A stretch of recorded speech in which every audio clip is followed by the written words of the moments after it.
Hey everyone, and welcome back to The Explainer.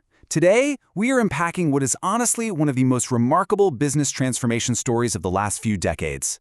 We're looking at how a single visionary idea took some incredibly chaotic, totally unorganized markets in India and basically forged them into a massive, homegrown lifestyle empire.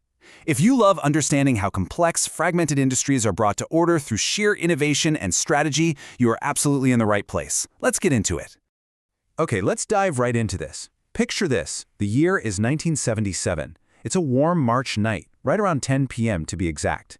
A Tata executive named Xerxes Desai picks up the phone. On the other end is his associate, Anil Manchanda, who had been out scouting some new business ventures. Manchanda just says, "There are 5 projects that I've shortlisted. The best among them is watches."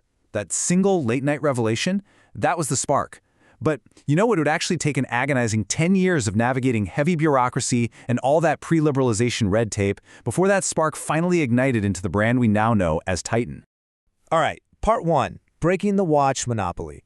To truly appreciate what Desai and his team pulled off here, we really have to look at the landscape of the 1980s. This was an era defined by a massive, and I mean massive, monopoly. The state-owned Hindustan Machine Tools, or HMT, controlled over 90% of the Indian watch market. If you wanted a watch back then, you were buying a mechanical HMT. They were sturdy, for sure, but they needed constant winding, the designs were super utilitarian, and the demand was so mismanaged that customers literally had to endure months-long waitlists just to get one.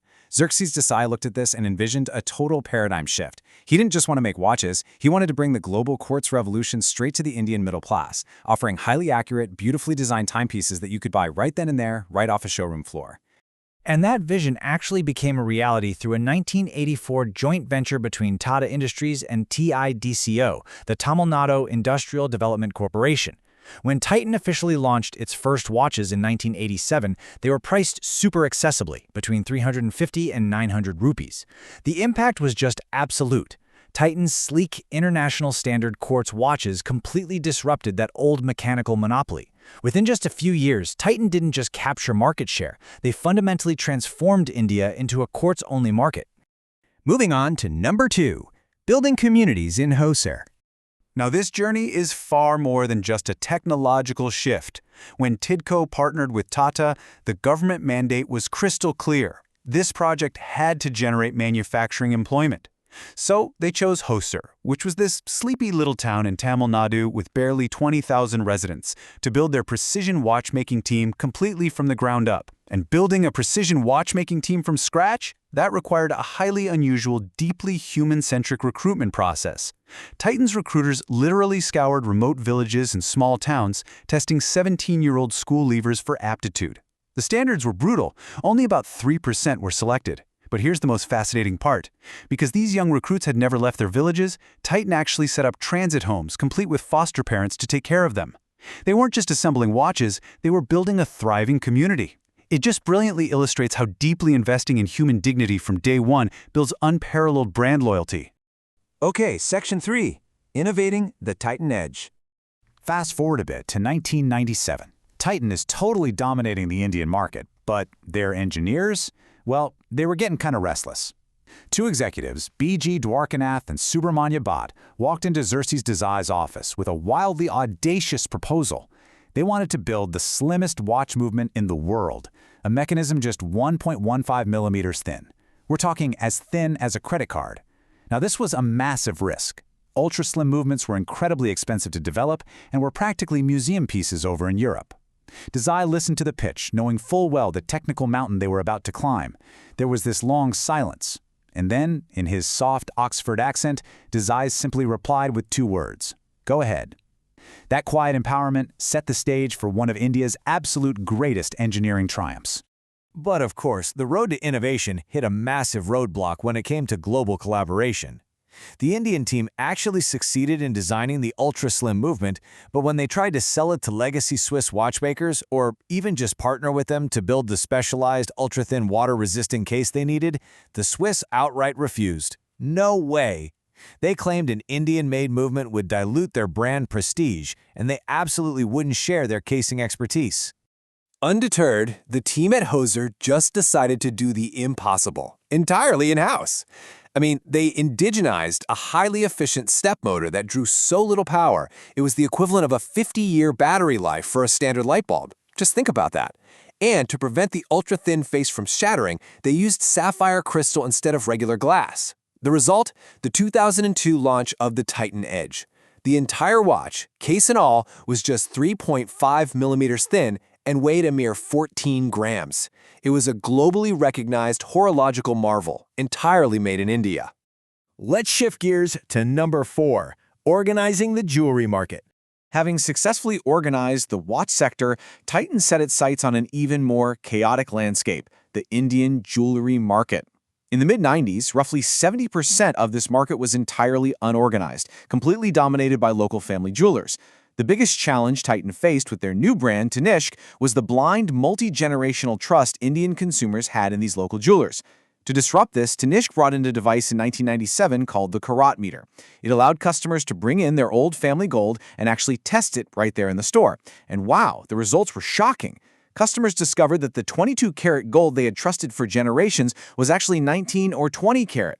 This single clever technological intervention permanently shifted consumer behavior, practically forcing transparency into a really opaque industry. So with trust finally established, Tanishq scaled by changing what jewelry even meant to the modern consumer. Instead of just treating gold as this heavy investment locked away in a safe, they focused on adornment, intricate, beautifully crafted designs targeting the salaried middle class. But arguably, their most important innovation was on the production side. You see, the traditional life of a karygar or artisan was notoriously difficult. We're talking poor wages, terrible posture, bad lighting. Tanishq built dedicated karygar centers, introducing proper ergonomics, fair wages, and safe working conditions for over 10,000 artisans. They didn't just organize the retail front, they brought real dignity to the supply chain. And finally, Part 5, expanding the lifestyle empire. Once Titan realized their actual superpower was bringing structure, trust, and ethical practices to deeply fragmented markets, their relentless diversification truly took off. Take the eyewear market, for instance. Back in 2008, there were virtually no national players and no standardized optometry in India. Titan launched Titan Eye Plus and brought in a rigorous 20-step zero-error eye test conducted by highly qualified optometrists. Fast forward to today, they operate over 860 stores nationwide, completely elevating the standard of eye care for the everyday consumer.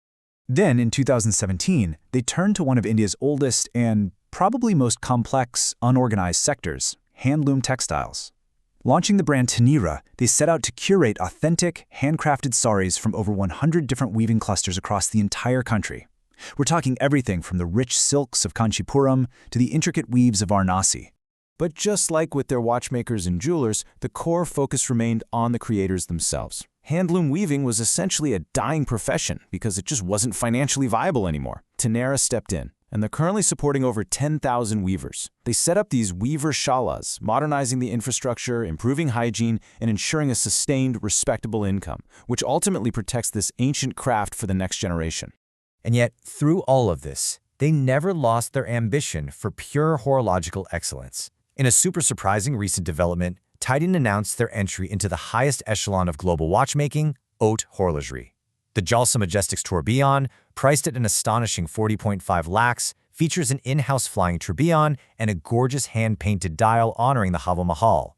It represents Titan's official entry into the 2025 Grand Prix d'Horlogerie de Genève. The irony here is just fantastic, right? They are now competing head-to-head on the grandest stage with the very Swiss brands that once turned them away. Tracing this whole journey from 1984 to 2017, you really start to see the blueprint of a modern Titan. From breaking a massive watch monopoly in the 80s to demanding transparency in jewelry in the 90s, standardizing eye care in the 2000s, and reviving handlooms in the 2010s. So the absolute crucial point is this: Titan's true product isn't watches, and it isn't gold. Their true product is trust, organization, and consumer empowerment. Which leaves us with a pretty fascinating thought to ponder. We've seen how a single 10 p.m. phone call spawned an empire that repeatedly brought order to chaos, all while lifting up the artisans and communities behind the products. So, as the Indian consumer landscape continues to evolve, what massive, deeply fragmented sector do you think Titan is going to revolutionize next? Think about it. Thanks so much for hanging out with me for this explainer, and I'll catch you in the next one.